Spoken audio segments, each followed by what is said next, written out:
With the start of the new year comes New Year's resolutions for many of you. And while I haven't made many for myself, I've come up with some New Year's resolutions for the Orioles in 2024. And we'll get to them coming up on this episode of the Locked On Orioles podcast. You are Locked On Orioles, your daily Baltimore Orioles podcast. Part of the Locked On Podcast Network, your team every day. Fans, today is Tuesday, January 2nd, 2024, and welcome back into the Locked On Orioles podcast, part of the Locked On Podcast Network, your team every day. As always, I am your host, Connor Newcomb, and once again, for those watching here on YouTube, make sure if you haven't already, like, comment, and subscribe to the Locked On Orioles YouTube page.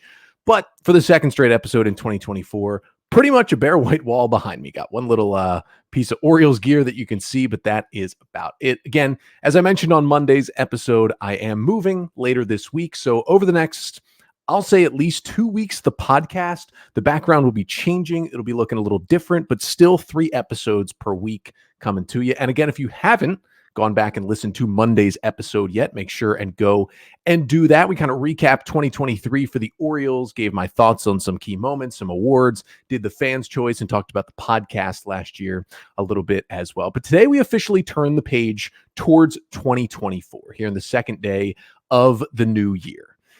And what we're going to do is create some New Year's resolutions for the Orioles. 9 different Orioles people. I've got resolutions for each of them for this coming year. But that's all coming up on this episode of the Locked On Orioles podcast, which is brought to you by FanDuel. Make every moment more. Right now, new customers get $150 in bonus bets with any winning $5 moneyline bet. That's $150 just if your team wins. So visit FanDuel.com/lockedon to get started today. So let's do some New Year's resolutions. I don't know about you all. I don't think I've ever made a New Year's resolution. I don't judge anyone who makes the resolutions. I just think for myself, I don't see the first of the year as some time to make changes. If I do identify them at any point, like a big one over the last few months was mostly staying off Twitter, especially during the off season, because a lot of bad stuff going on there. But otherwise, not a huge resolution guy. But I know many people are, and I figure some members of the Orioles are certainly starting some 2024 New Year's resolutions as we speak. But I thought I'd give them some suggestions, right? We've got 8 Orioles players and 1 non-player. I think you can assume who that non-player is. I'll be giving a resolution to as well. And I'm going to run through them. New Year's resolutions for the Orioles in 2024. And let's start with our first resolution. It comes for maybe the Orioles' best pitcher in 2023. Kyle Bradish finishing 4th in the AL Cy Young voting. For a lot of people, they take a look at the people in their life when they get to a new year, and they maybe make some resolutions to get rid of anyone toxic, anyone who's not helping you be you. Well, I want Kyle Bradish to dump someone, or more so something that's toxic. For Kyle Bradish, his resolution should be to dump the toxic 4-seam fastball that he throws. Now, Kyle Bradish's repertoire is a 5-pitch mix. It's the slider, the 4-seamer, the sinker, the curveball, and the changeup.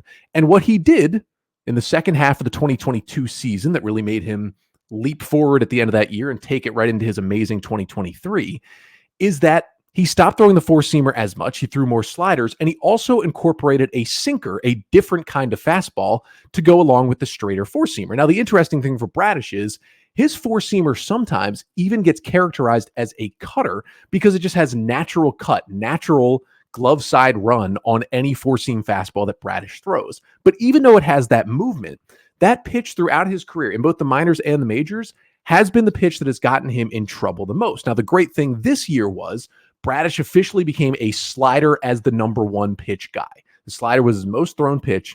His 4-seamer was still number 2 at 22%, but he basically split it with the sinker. Sinker was his 3rd most thrown pitch at 21%. So there was even more sinkers in 2023. What Bradish needs to do next year, and I know it seems like he can't get any better, but trust me, he can, is maybe not get rid of it fully, because it's hard for a pitcher to completely get rid of a 4-seam fastball. You think about pitchers, almost everybody has thrown a 4-seam fastball, has a 4-seam fastball in their arsenal. It is the base level pitch. But let's get rid of it even more. If he's throwing 22% four-seamers and 21% sinkers, maybe let's get under 10% four-seamers next year and up that sinker usage, because everybody pretty much needs a fastball. Even if you're going to throw a lot of breaking balls like Bradish does, you still need a fastball. And if you're Kyle Bradish, who's, 93 to 96 with the fastball, it's even more of a weapon because he has high velocity for a starter. But if you look at the numbers, Kyle Bradish, 22% four-seamers this year, averages 94.5 miles per hour. Opponents hit 366 against that pitch this year with a 602 slugging percentage and a 94.3 mile per hour average exit velocity against that pitch. None of Bradish's other four offerings came anywhere close to being hit as hard and with as much success for the batters as his four-seam fastball. A lot of the homers he gave up was on the four-seamer this year as well. And they only swing and miss at it 15% of the time. Truly, it's not an effective pitch. Compare it to the sinker, his other fastball. 95 miles per hour on average. He actually throws the sinker harder than the four-seamer. Opponents only hit 230 against it. They only slug 367. He gets many more ground balls, as you would assume, with that sinker, which helps him out. And compared to the 94 exit velocity, only 88.1 miles per hour on the average exit velocity. Now, it has the same swing and miss rate at 15%, but he's getting a lot softer contact, a lot more ground balls, a lot less extra base hits, and he's throwing it harder.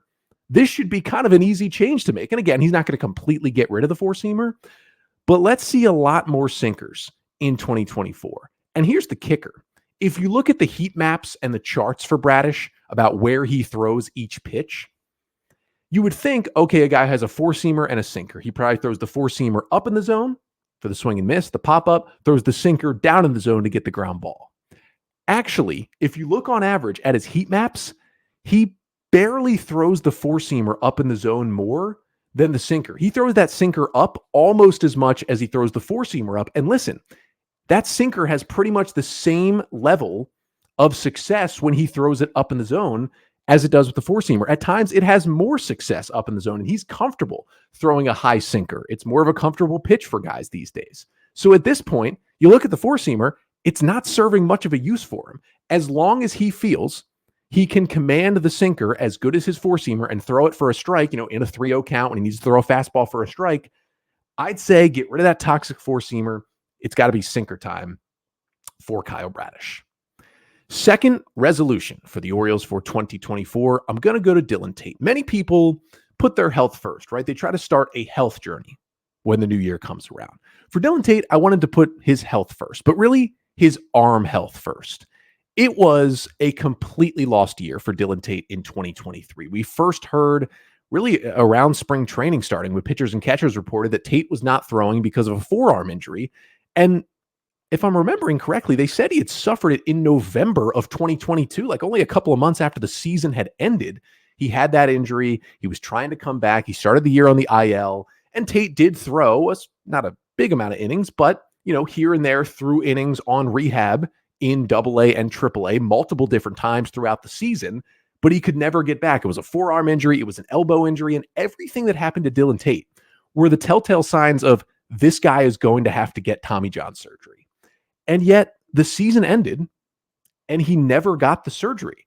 And now we're getting video from Driveline of Dylan Tate throwing, looking completely healthy, running the fastball up near 100 miles per hour. And Mike Elias saying that it's looking like Dylan Tate is on track to be healthy for 2024. Somehow he just avoided surgery at all costs, and he needs to be healthy for next year. Because although he's not Felix Bautista and he's not Yennier Cano, and at times he's not even, up to the production level of a guy like Danny Coulomb, he is still a really, really good relief pitcher when he's out there for the Orioles. He threw 73 2/3 innings at a 3.05 ERA, picked up 5 saves, had a 57% ground ball rate, only a 6% walk rate, just a really, really strong relief season in 2022. And it always felt like at times this year, the Orioles were short just one middle reliever, like one reliable middle reliever. Brandon Hyde could have used one all year. That guy they were missing was specifically Dylan Tate. If he can get that arm healthy and get back into the Orioles bullpen, he doesn't need to be an 8th inning guy. If he can be a really good 6th and 7th inning guy like he was 2 years ago, this Orioles team, I think, takes another step. And hopefully Dylan Tate is healthy for next season. Sticking in the bullpen for resolution number 3, that is Bryan Baker. Many people, they want to create change. Right? They want to go out, change things that need changing, things they need to get better. I want to see Bryan Baker create change, but I want to see him really create change up more than just create change in 2024. Because here's the thing with Bryan Baker. He's got really good stuff, and he showed it off a lot in 2022. He showed it off a little bit in the majors in 2023, but it was mostly kind of a failure season for Baker. He only threw 45 innings in the big leagues, and while his 3.60 ERA didn't look that bad, reliever ERAs are not something you really want to hang your hat on. He had a 13% walk rate, almost double the league average. That is too many walks for a relief pitcher. Here's the thing with Bryan Baker. When you look at Stuff Plus, which is the metric from Eno Saris, and you can find it on FanGraphs, it's a stat that just looks at how good is this pitch. It doesn't tell, how many swings and misses you're getting or how well you throw it in the strike zone, how well you command it, just how nasty is this pitch, basically. 100 is average. Bryan Baker, all 3 of his pitches, the fastball, the slider, and the changeup, are well above 100 on Stuff Plus, which means they're all considered nasty pitches. Now, the changeup isn't number 1 for him, Stuff Plus, but still, it's 113 on the changeup, 120 overall for Bryan Baker. And when he throws that changeup anywhere near the strike zone, it's basically unhittable. Despite Baker having so many struggles this year, opponents hit only 120 against his changeup this season. When he was better in 2022, opponents hit 044 against the changeup. Now, it's still his 3rd most used pitch. He throws more fastballs and sliders. But let me say that again. 044 with a 38% swing and miss rate against that changeup. That is considered an elite pitch that Baker was throwing last year and at times this year. But I talked about it a lot on the podcast throughout the season when Baker was struggling in the major leagues before he really got sent to the minors for a good chunk of the year this year. I talked about how it wasn't that Baker was just struggling with the command of the changeup, that he was missing with it too many times. He had no feel for the pitch at all. You could pretty much mark down at least one pitch, it seemed like per outing for Bryan Baker this year, where he would try to throw a changeup and it would either bounce 5 feet in front of the plate or sail to the backstop. He literally had no feel. He couldn't even get it near the strike zone to make it a competitive pitch at times. And the numbers back it up. Shout out to Pitcher List, who does a great job kind of showing where each pitch is thrown. This is kind of an insane number. Only 25% of Bryan Baker's changeups landed in the strike zone this season. Most pitches you find around 50%. He was at about 20. Only a quarter of his changeups were in the strike zone. And here's the stat that I think is kind of even worse. 43% of all changeups, not just 43% of changeups that missed the zone, 43% of all the changeups Baker threw missed high above the zone for a ball. If you're going to miss with the changeup, it's a pitch that will usually tail down and away from a lefty or down and into a righty.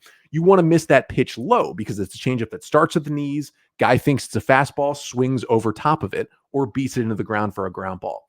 If you're throwing a changeup that starts at a guy's head and ends up at his eyes, every single major league hitter is going to take that for a ball every single time. It basically made that pitch just a nothing pitch. And while Bryan Baker does have a solid fastball and slider, he's a very different pitcher and a much worse pitcher when he's only a 2-pitch guy. That's what he was this year. When he was good in 2022, he was a 3-pitch guy and had the changeup as well. You can say, oh, Connor, he's terrible. Just get rid of it. Well, one thing, he has options. There's not a lot of Orioles relievers right now on the 40-man roster that have options. That makes him very valuable next year.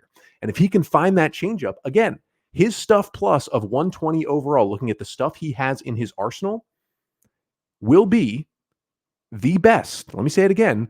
The best of any Orioles reliever who is going into 2024 on the roster. The only 3 Orioles last year who had a better Stuff Plus than Bryan Baker were Felix Bautista, not pitching next year, Kyle Bradish, a starting pitcher, and Shintaro Fujinami. Still up in the air, but it seems like O's won't be bringing him back. So Bryan Baker is going to go into next year as the best reliever on the roster in terms of Stuff Plus. If you can just get that changeup, the feel back to it again, he's back to being a solid middle reliever. I keep believing in him. Maybe some of you will as well. When he's throwing bullpens this offseason, Bryan Baker, I want to see 99% changeups, tossing a fastball, tossing a slider, but I want to see changeup, changeup, changeup, changeup until you find the feel for that pitch again.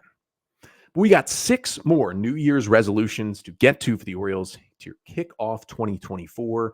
Coming up in just a minute, we will get to another pitcher who saw some struggles late in last season, and then 2 right-handed hitters for the O's who lacked some consistency, and maybe you may look to find that next season.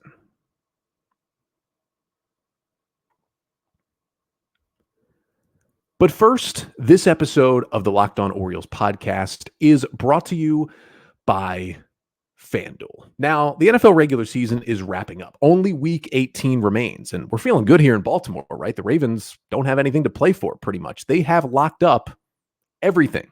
They've locked it all up. They've got the number 1 seed locked in the AFC.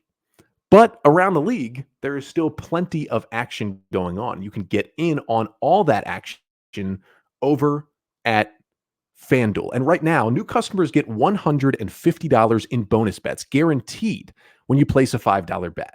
That's $150 in bonus bets, win or lose.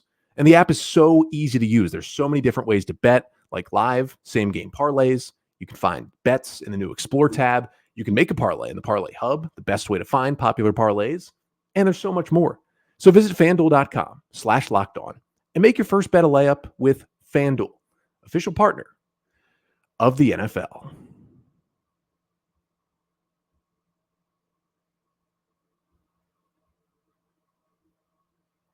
So we're giving out some Orioles 2024 New Year's resolutions. And I want to get to my 4th resolution here, and it goes to Tyler Wells. Many people, they're trying to find themselves a lot this day and age. Like, what really makes me tick? Who am I as a person?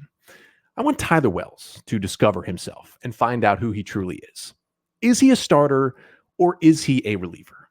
It's been 3 big league seasons for Wells with the Orioles, all of them with success mostly across the board. But after 3 years, we still don't know. Is Tyler Wells a starter or is he a reliever? In the first half last year, Tyler Wells, I think without an argument, was the best Orioles starting pitcher. Through 104 2/3 innings, had a 3.18 ERA. And although he didn't make the All-Star game, he was in the conversation at that point. That's how good he was. But then he makes a couple of starts after the break, and you could tell he's just tiring out. He has nothing. He was bad. And the Orioles send him down to Double-A Bowie to kind of give him a reset, give him a break. Well, it just wasn't resetting like they wanted. They move him to the bullpen, and it took until mid-September, when the Orioles needed relievers, for Wells to be finally recalled to the big league roster as they went down the stretch. Now, Wells was great. It was like 6 or 7 relief outings down the stretch of the year, and in the postseason, he did not allow a run. He looked really good out of the bullpen, as he did late in the year in 2021 as a rookie Rule 5 draft pick for the Orioles. But even though he was good as a reliever, it makes you think he was so good as a starter, and he was really good as a starter in the first half in 2022. And then suffered multiple injuries and basically missed the entire second half of the year. This time wasn't necessarily an injury, but he just looked tired. And we get to the point where his body has given out on him in the second half in back-to-back years when he's tried to become a starter. So the question remains, is he a starter or a reliever? I think for Tyler Wells, he has to figure it out along with the Orioles and their coaching staff.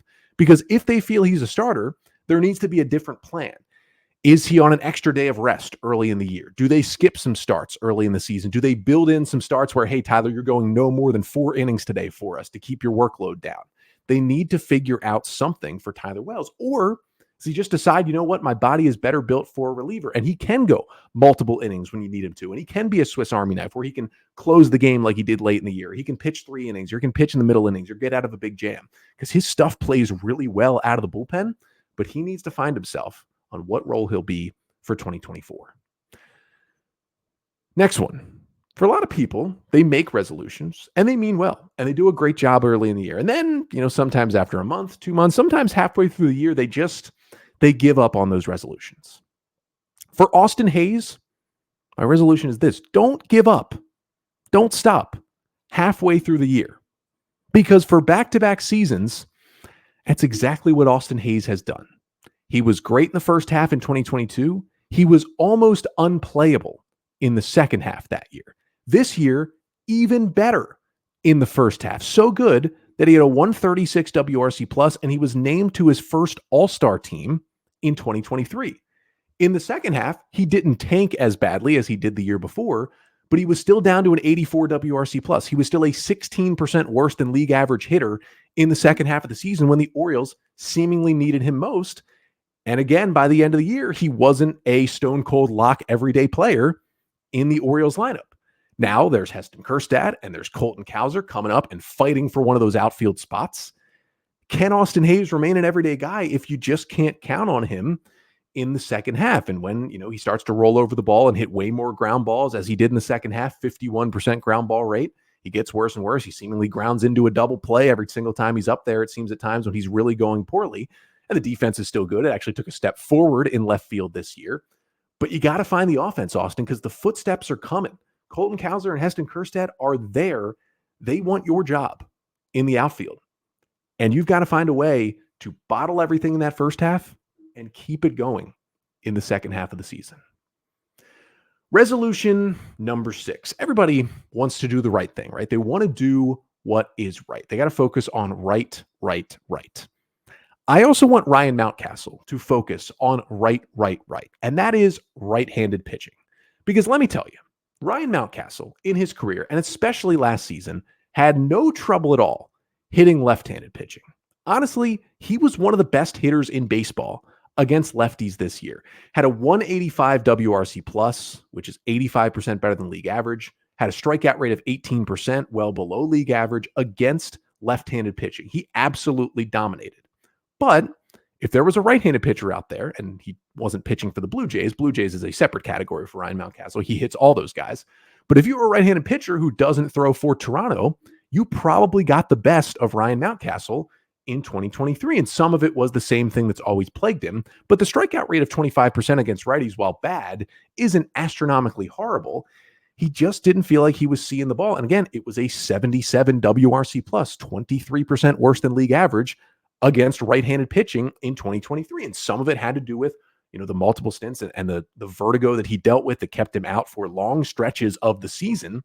But when he was in there, he was hitting lefties. It just, once again, wasn't happening against righties. And I'm not saying I need Mountcastle to become the hitter against righties he is against lefties. That's never going to happen. But imagine you have Ryan Mountcastle, who crushes the Blue Jays, who's now playing a good first base defensively, and is one of the best hitters in the league against lefties. If he can pull himself up to let's say league average against righties and all-star level against lefties, you've got a seriously dangerous everyday bat in the middle of your order that teams fear night in and night out. So whatever he needs to do, whether it's seeing breaking balls better from the right side, whatever it is, that's what Mountcastle needs to do. He needs to get right, literally, this offseason for the Orioles. But 3 more resolutions to finish off the podcast. 1 for the Orioles star rookie, 1 for a guy who could be on the roster bubble, and 1 for everyone's favorite Orioles owner.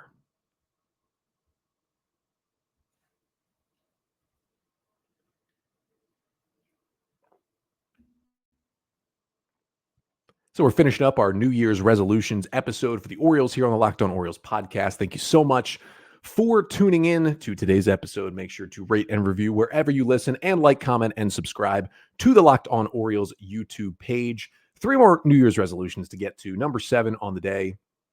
Listen, you want to do a lot of good things for yourself when you make New Year's resolutions, but you also want to do things for other people. You want to take the category in the outlook of no man left behind, right? I want to pull everyone up with me as well.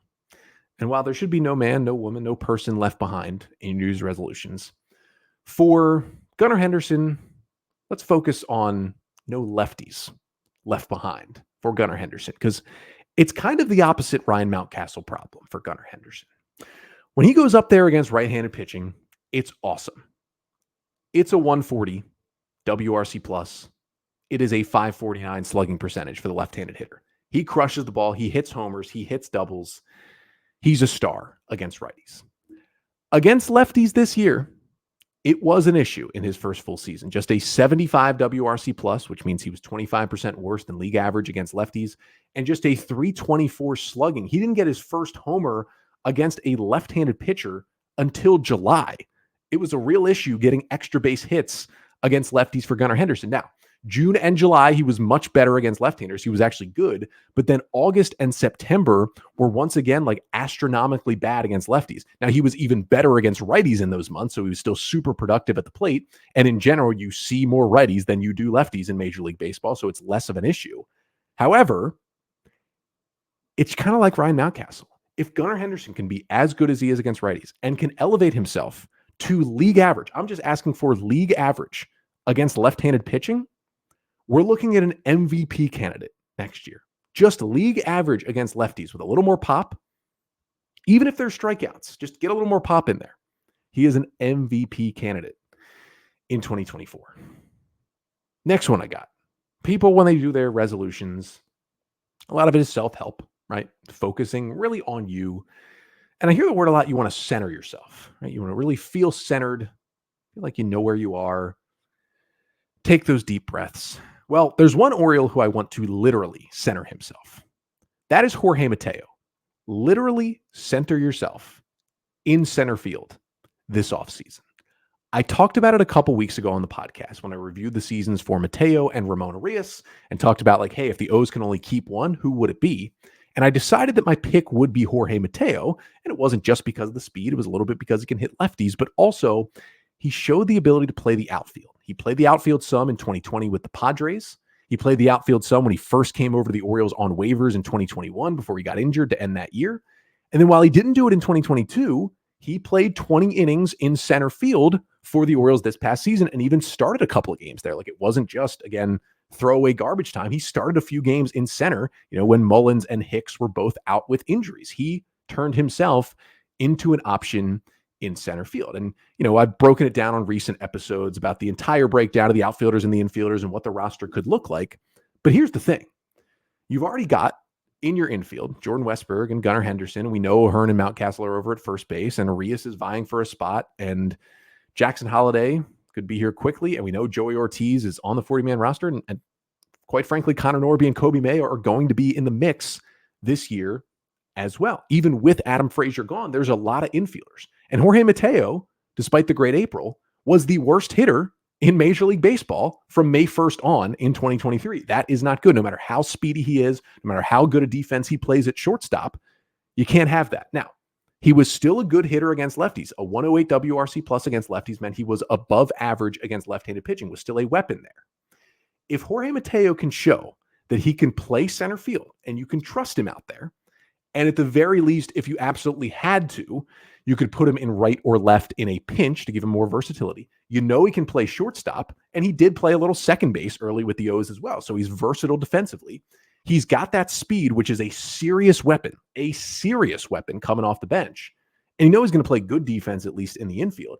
And then he can hit lefties a little bit. You can start him against left-handers. I think if there's a roster squeeze where the Orioles are considering leaving Jorge Mateo off the roster, if he proves that he can still hit lefties, he can still run, and he can play center field defensively, he can take Ryan McKenna's spot on this Orioles team. Because McKenna is there to be a pinch runner, defensive replacement, right-handed hitting center fielder to kind of match up with the left-handed hitting Cedric Mullins. But Ryan McKenna, as I talked about on an episode last week when I reviewed the seasons for McKenna and Mullins, McKenna didn't hit lefties this year. That's something at the very least offensively he had done throughout his career in the minors and the majors. He was terrible against left-handers in the majors this year, despite the fact it was overall not a good offensive season, but his best offensive season of the three. McKenna's going lower and lower on the power rankings for getting a roster spot with the Orioles. And Mike Elias has said, if we're going to add one more hitter this offseason from outside, it would be a right-handed hitting outfielder. Basically kind of saying we're looking to upgrade from Ryan McKenna, as they should. Now, if they don't bring back Aaron Hicks, which I think they should consider, and, Cowser and Kerstad are both left-handed hitting options, as is Sam Hilliard, who they brought in on waivers earlier this offseason, as is Kyle Stowers as well, left-handed hitting option. Could it not be Jorge Mateo?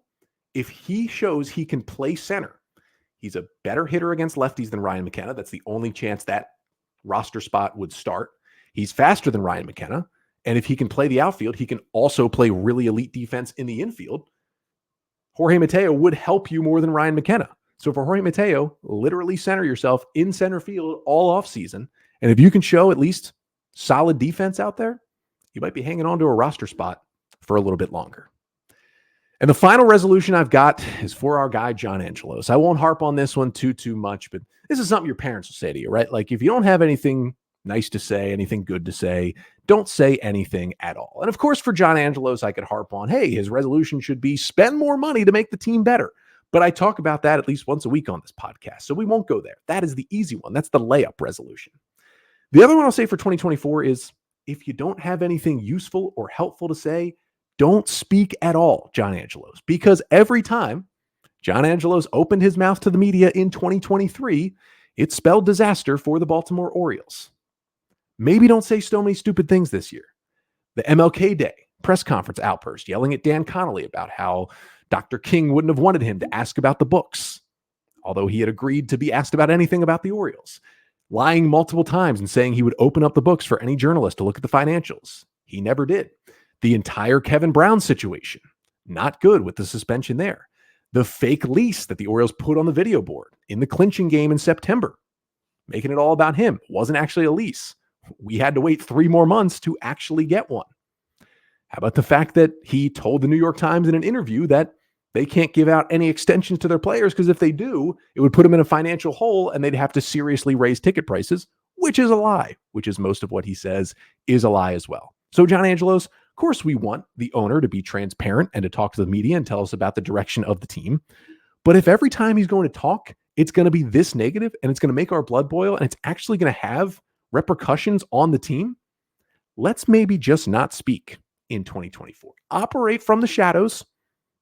Give some more money to spend. That would be nice. But even if you don't, maybe just slump away for a bit. Because all your press, and he doesn't realize this because he's living in his own bubble, but all of his press is negative press. Let's maybe try to change that, John, in 2024. But those are my Orioles New Year's resolutions. But I want to hear from you. What are your resolutions for any Orioles player or front office member going into 2024? Leave them right here in the comments on the YouTube channel of this video. Again, like, comment, and subscribe to the Locked On Orioles podcast on YouTube as well. And remember, we've talked about it the last few episodes, but our survey is still open. Our 2023 Orioles and Locked On Orioles survey. I'm going to link it in the description of the audio and the YouTube version of this podcast.